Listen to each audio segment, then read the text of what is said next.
27 বছর পর দিল্লিতে ক্ষমতায় ফিরছে বিজেপি। পরাজিত হলো এএপি পার্টি। যদিও এই নির্বাচনে কংগ্রেস শূন্য। 27 বছর পর দিল্লিতে পুনরায় বিজেপি ফিরে আসার পর ভারতীয় জনতা পার্টির ত্রিপুরা রাজ্যের প্রত্যেক কার্যকর্তা সহ নেতৃত্বরা আনন্দে মাতোয়ারা। রাজধানী আগরতলা সহ গোটা ত্রিপুরায় বিজয় মিছিল সহ গেরুয়া আবির খেলা মিষ্টিমুখ করা চলছে। মুখ্যমন্ত্রীও রাজধানীতে বিজয় মিছিলে পা মিলিয়েছেন। তাছাড়াও মিছিলে অংশগ্রহণ করেছেন সকল মন্ত্রীরা।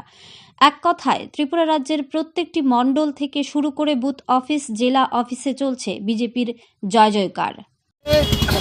সত্যি জীবনের একটা আনন্দের দিন। রাজনীতিতে আসার পরে এর থেকে আনন্দ আমি অন্তত হইনি।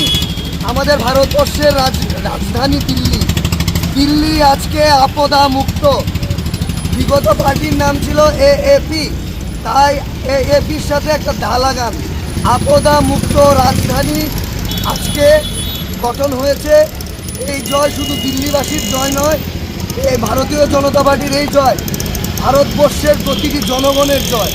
এবং আমরা এইটুকু বিশ্বাস রাখি যে নরেন্দ্র মোদীজির নেতৃত্বে ভারতবর্ষ আরও সুন্দর হবে, আরও সুশীল হবে।